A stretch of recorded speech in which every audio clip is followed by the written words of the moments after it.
د مجلس درنو حاضرینو له هر څه نه وړاندې څلرویشتمه د زمري د دې سترې کامیابۍ بریا ازادۍ خپلواکۍ مبارکي تاسې حاضرینو او ټول ملت ته او ټول اسلامي امت ته وایو. ورونو دغه فتحه دغه بریا دا د ټولو افغانانو سره ګډه ده او دا د ټول امت افتخار وړ بریا ده. دا بریا که سړی د تاریخ پاڼې واړوي یو بې مثاله بریا ده، ځکه له شل کلنې داسې مبارزې وروسته دا بری الله تعالی مسلمانانو مجاهدینو افغان ولس ته ور په برخه کو چې د طرفینو د مقابلې د تقابل توازن په هیڅ ډول نه برابر، ځکه یو طرف ته 50 هیوادونه جمع امریکا ناټو د هغوی اشربانی د هغوی داخلي ملګري او بل طرف ته همدغه مظلوم بیچاره ولس او که سړی وایي چې په تش لاس خو د قربانیو سرښندنو او مبارزې نتیجه وه چې الله تعالی دې نتیجې ته ورسولو چې نن افغانستان آزاد ده، خپلواک ده، سرشاره ده، امن ده او د اسلامي قانون نه او نظام نه او شریعت نه برخمن ده. ورونو نننۍ ورځ او دا جلسه نهایت مهمه ده. زموږ مشران مسؤلین به تفصیلي خبرې کوي، خو لکه څنګه چې مشهوره ده چې د انقلاب ګټل آسان دي خو ساتنه یې سخته ده. نو په همدې خاطر زه غواړم چې د انقلاب د ساتنې دپاره د انقلاب د اهدافو د لاسته راوړلو په سلسله کې موږ کومې بریاوې ترلاسه کړي دي، په تېرو 4 کلو کې موږ څه کړي دي، غواړم چې دا په ډېر مختصر شکل در سره شریکې کړم. په دې سلسله کې به زه 40 هغه لوی لاسته راوړنې له تاسو سره شریکې کړم چې په تېرو 4 کلو کې لاسته راغلي دي. اول عمومي عفوه چې د صدر اسلام تاریخ یې تازه کړ. اسلامي امارت په دې ورځ د عفو له سیاست سره په افغانستان کې د بې ثباتۍ او انتقامي سیاست دوام ته د پای ټکی کېښود او د 4 لسیزو د جنګونو او دښمنیو په اور یې اوبه توی کړې او دا خونړی اور یې د ابد لپاره مړ کړ. دا داسې عفو وه چې دا اور یې مړ کړو او ټول ملت ارام سو، یو د بل ورونه سول. دوم د مقدس شریعت تطبیق په 4 ولایتونو او 400 ولسوالیو کې شرعي محاکم فعال سول. د ظلم او بې عدالتۍ مخه ونیول سوه. ښځو ته د میراث حق، محاکمو ته د لاسرسي حق، د نکاح حق ورکړل سو او په دښمنیو کې د ورکړې مخه ونیول شوه. شرعي قانون په داسې ډول نافذ شو چې په ټول هیواد کې هیڅ کوم زورور په کمزوري لاس نشي پورته کولی او نه هم د محکمې له حکم پرته څوک په بند کې ساتلی شي. هیڅوک نشي کولی، هیڅ داسې یو زورور نشته چې د محکمې له حکم پرته څوک په بند کې وساتي او یا د زور له لارې یو څوک بندي کړي او یا شخصي زندان جوړ کړي. دا هر څه له منځه تللي دي. دریم سرتاسري امنیت. 2021 کال د اګست له 15 نه وړاندې د ورځې له 200 تر 400 پورې هیوادوال شهیدانېدل، زخمیانېدل او په مقابل لوري کې مړه کېدل. خو نن الحمدلله د افغانستان له شماله تر جنوبه، له شرقه تر غربه داسې امنیت ته چې هر څوک که تجار وي، که دهقان وي که بزګر وي که مزدور وي که سیاحي وي که خارجي وي که داخلي وي هر طرف ته چې ځي که شپه وي که ورځ وي هېڅ نه مشکل او ستونزه نه لري. څلورم د حکومت مرکزي واک ټینګښت او د تجزیې مخه نیول. په افغانستان کې ملوک الطوایفي وه، په افغانستان کې زورواکي وه، خو الحمدلله اوس د هغو ټولو مخه نیول سوې. هغه فکرونه له خاورو سره خاورو شو چې د افغانستان د تجزیې خوبونه یې لیدل. نن متحد افغانستان ده، یو موټی افغانستان ده او یو د بل ورونه افغانستان ده.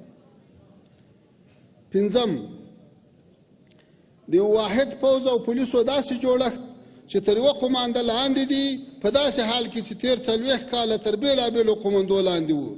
نن الحمدلله موږ داسې اردو، پولیس او استخباراتي ځواکونه لرو چې هغه ټول له مرکز د هدایت اخلي.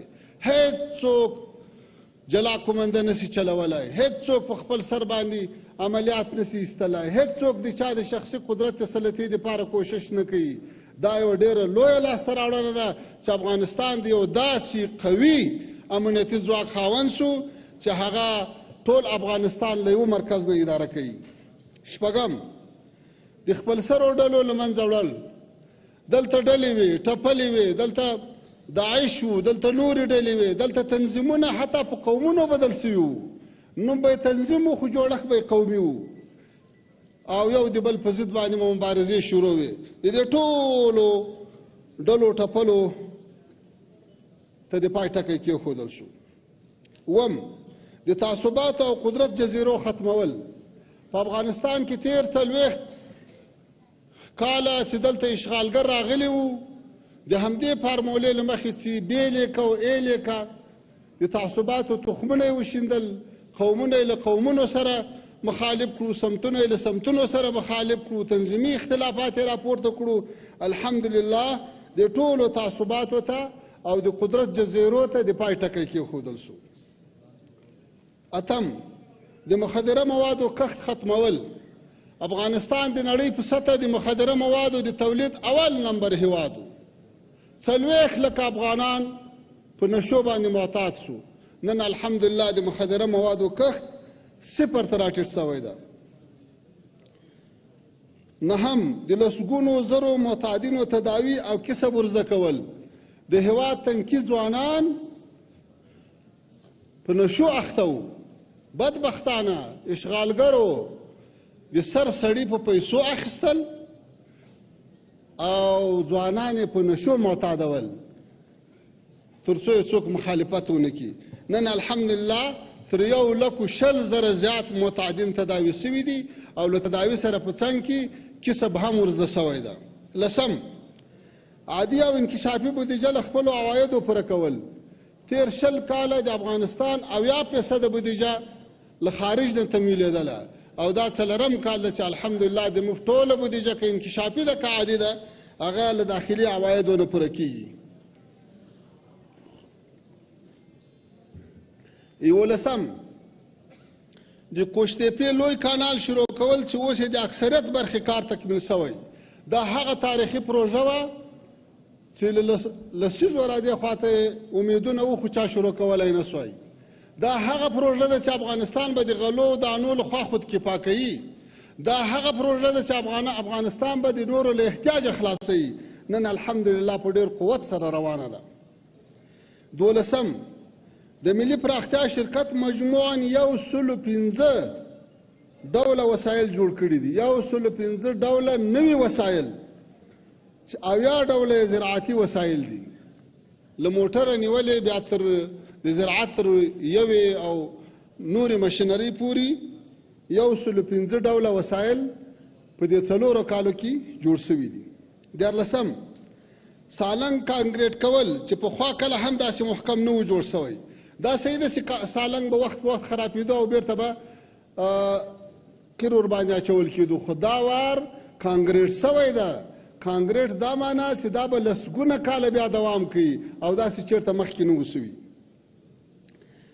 14 د ټاپي هغه لویه پروژه چې له ترکمنستان نه به شروع کېږي، په افغانستان به تیریږي، پاکستان او هندوستان ته به غځېږي. څلور لسیزې په دې باندې کار شروع و، خبرې وې، کانفرنسونه وو، نقشې وې، سروې وې، خو عملي کار یې نه و. اوس الحمدلله په افغانستان کې د نینې عملي کار شروع شوی. 15 کیلومتره دا نن لیکه په افغانستان کې غځېدلې لوېدلې ده، 80 کیلومتره ورته لار خلاصه شوې ده، هغه ځکه ورته هواره شوې ده او کار یې په شدت سره دوام لري.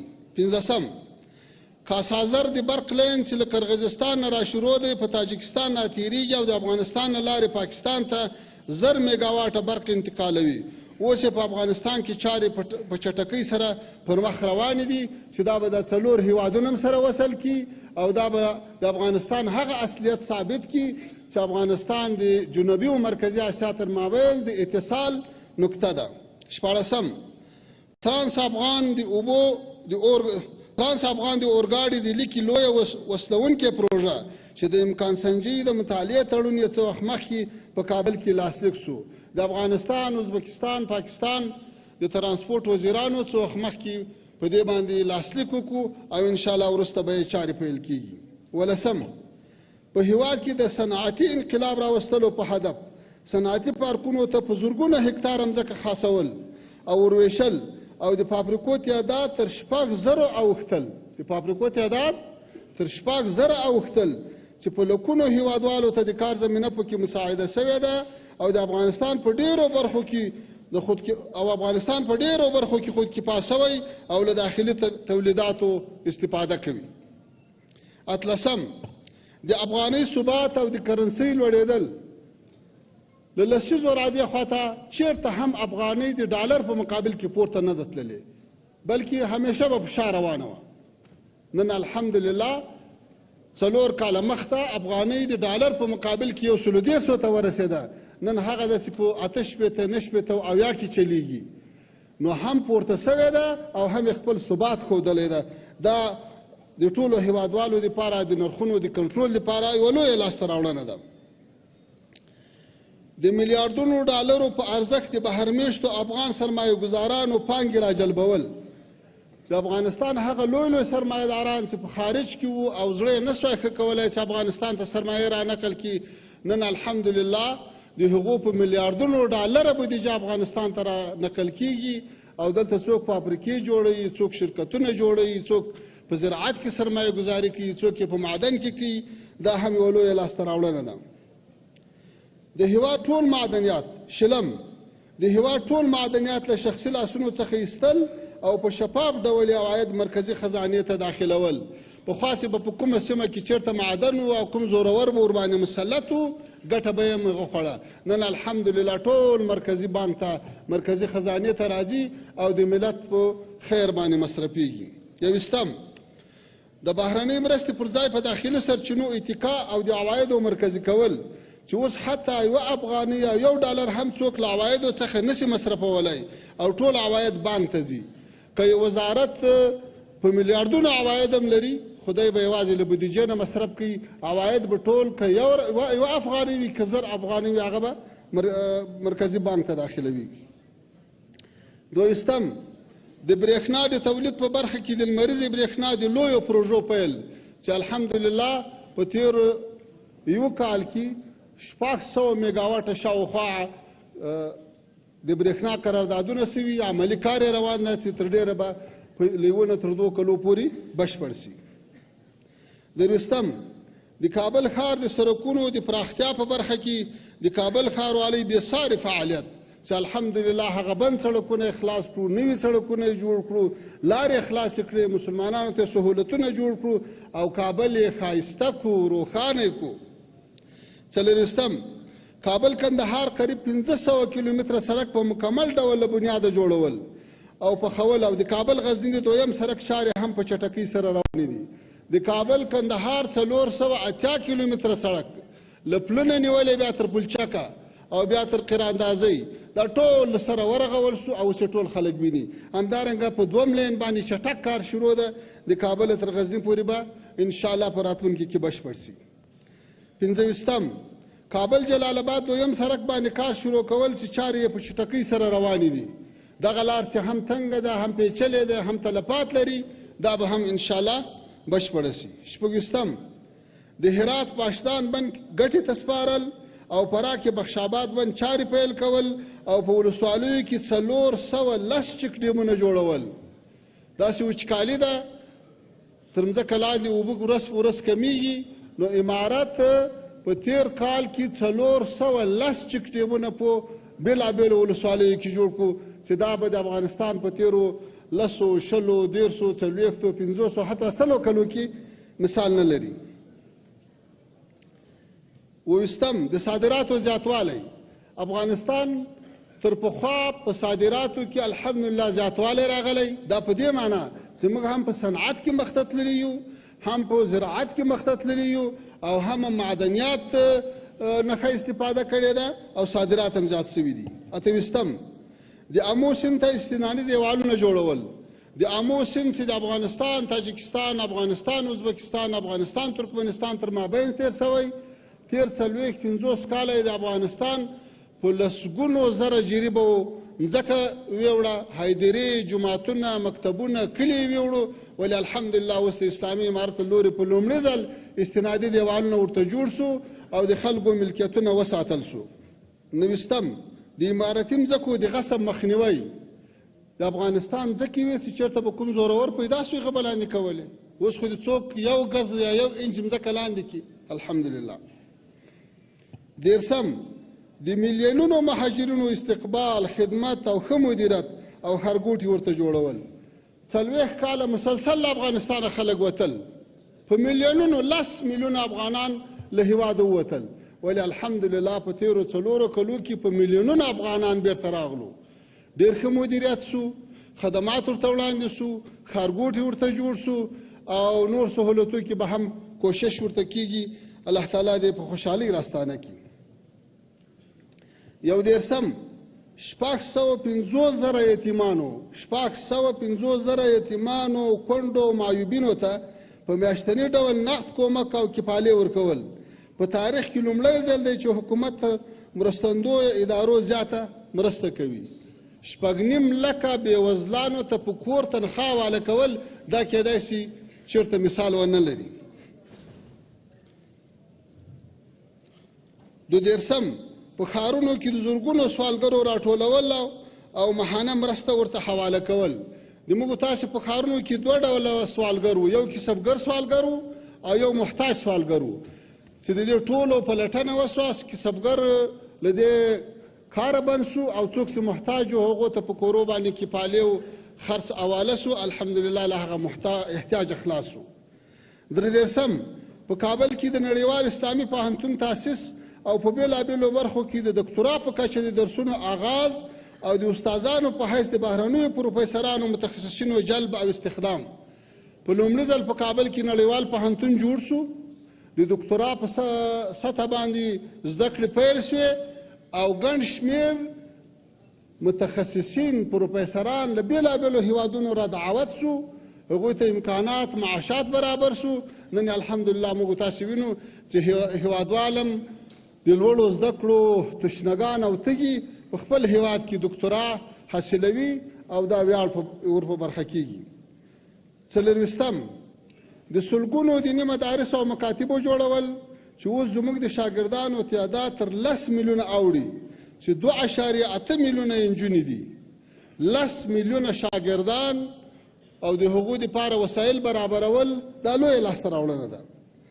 15 په ملکي او امنیتي دفاترو تاسیساتو او لویو لارو کې په سلګونو مساجد جوړول. متاسفانه چې د جنګو له امله یا د چارواکو د غفلت له امله په ښارونو او لویو لارو کې د مساجدو ډېر کمی و چې اوس الحمدلله په سلګونو جوړ شوي دي او جوړېدل دوام لري. 6 د رشوت، اختلاس او اداري فساد ګراف راټیټول.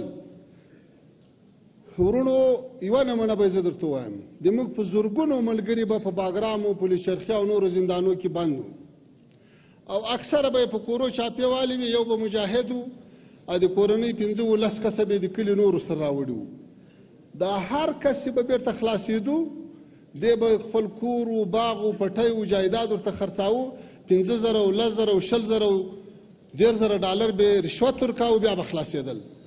دا یو لوی کاروبار شروع سوی و داسې په هره برخه کې نن الحمدلله د رشوت او د هغه اختلاس دوران پای ته رسېدلی و دېرشم د هېواد د ځمکنۍ بشپړتیا حفاظت کول په داسې حال کې چې موږ تاسې به خبرېدلو چې له یوې بلې خوا به د افغانستان طرف ته نور هېوادونه رانږدې کېدل په تېر 4 کاله کې 1 انچ 1 ګز 1 جرم ځکه څوک نشي ثابتولی چې د افغانستان خاوره دې چا لاندې کړي. اته دېرشم د زرګونو قومي دښمنیو حل کول چې ځینو یې لسګونه کاله سابقه درلوده او زیات مړي به یې سره کړي وو. په افغانستان کې متاسفانه بیا خصوصا د جګړو په کلونو کې په سلګونو نه په زرګونو شخصي دښمنۍ وي، قومي دښمنۍ وي، تنظیمي دښمنۍ وي چې نن الحمدلله 4 کاله کې په زرګونو جوړې وسوې، قومونه سره غاړه تر غاړه سو، ولسونه سره غاړه تر غاړه سو، تربرونه سره غاړه تر غاړه سو او اوس د خوشحالۍ ژوند کوي. دا هم یوه لویه لاسته راوړنه ده. 9 دېرشم په پرېکړو کې استقلالیت د افغانستان اسلامي امارت چې هره پرېکړه کړې او کوي په هغو کې مستقل ده، د هېڅ چا لحاظ نه کوي، یوازې اسلام مقدس دین په نظر کې نیسي، د خپل هېواد منافع په نظر کې نیسي او د خپل ولس ګټو ته پام کوي او مستقلانه پرېکړې کوي الحمدلله. او آخري خبره 40مه خبره دا ده چې له ټولو هېوادونو سره د متوازن سیاست په چوکاټ کې خپلې اړیکې تنظیمول او د ډیپلوماتیک پرمختګ. ورونو تاسو به په یاد وي خصوصا د دې مشرانو چې په افغانستان کې به هر حکومت راغی هغه به د شرق تابع و له غرب سره به په جنګ وي، د غرب به تابع و له شرق سره به په جنګ وي، د سیمې له یو هېواد سره به یې اړیکې ښې وي، له بل سره به یې دښمني وه. اوس الحمدلله د اسلامي امارت د متوازن سیاست له برکته زموږ د ټولې نړۍ سره مثبتې اړیکې دي، د سیمې له هېوادونو سره فوقالعاده اړیکې دي، اقتصادي اړیکې دي، سیاسي اړیکې دي. د نړۍ په بېلابېلو هېوادونو کې 40 فعاله سفارتونه او کنسلګرۍ لرو او د تجارت سلسله ورځ په ورځ پراخېږي او مختلفو سیمو ته غځېږي. دا زموږ د هغه متوازن سیاست په دې معنا چې له دې وروسته به موږ د یوه هېواد دپاره له بل هېواد سره دښمني نه کوو. له دې وروسته به افغانستان د منفي رقابتونو او د لویو قدرتونو د منفي سیالیو ډګر نه وي. افغانستان به د اتصال، د اقتصاد او د وصل ډګر وي او په دې کې الحمدلله تر اوسه پورې ښه کامیابه سوي یو. الله تعالی هم د نوره کامیابي هم را په برخه کړي. نړۍ ته هم دا وایو چې که زموږ له ګاونډیو هېوادو سره اړیکې ښې دي، که د سیمې له هېوادو سره اړیکې ښې دي، دا په دې معنا نه ده چې موږ له نورو هېوادو سره او له غربي هېوادو سره مثبتې اړیکې نه غواړو. نه، زموږ سیاست متوازن سیاست ده، پالیسي هم همدغه پالیسي ده، متوازنې اړیکې، ښه روابط له ټولو سره غواړو، اقتصادي روابط غواړو، سیاسي روابط غواړو، راشه درشه غواړو. داسې څوک نه رامخته کېږي، دا په هغو پورې اړه لري. خو الحمدلله اوس تاسو به خبرېږئ چې ځینو اروپایي هېوادو ته هم زموږ ډیپلوماتان تللي دي او دا سلسله به نور هم دوام کوي. خو هغه څوک چې له هېواده بهر دي او په بهرنیانو پورې هیله تړلي دي باید له اوهامو او خیالاتو راووځي او خپل وطن ته راسي. اوس افغانستان په رښتینې ډول د ټولو افغانانو ګډ کور ده. تر ټولو مهمه خبره دا ده چې نن افغانستان د افغانانو کور ده، نن افغانستان د چارواکو کور نه ده. پخوا افغانستان د چارواکو کور و، په دې معنا چې د هغه ګوند، د هغه ډلې، د هغه برسر اقتداره خلکو ما سوا بل چا دلته شپه نه سوی تېرولی، بل څوک دلته آزاد نه سوی ګرځېدلی. نن الحمدلله که څوک په نظام کې دي که نه دي، که چاته نظام خوند ورکوي که نه ورکوي، هغه په افغانستان کې آزاد دي، خپل کور ته، خپل کلي ته، خپل پټي ته، خپل کاروبار ته، خپل تجارت ته په ازادۍ دي وراځي. چې اوس تاسو وینئ چې حتی اکثره هغه خلک چې په تېره 20 کلنه دوره کې وظیفې وې او تللي وو له هېواده، اوس دا په ډلو ډلو راستنېږي چې د همدې بیروبار په نتیجه کې تاسو وینئ چې څو شرکتونه د طیارو افغانستان ته پروازونه کوي او ټول ډک را روان دي. د افغانستان د جایدادونو قیمتونه لوړ شو په لویو ښارو کې، په وړو ښارو کې.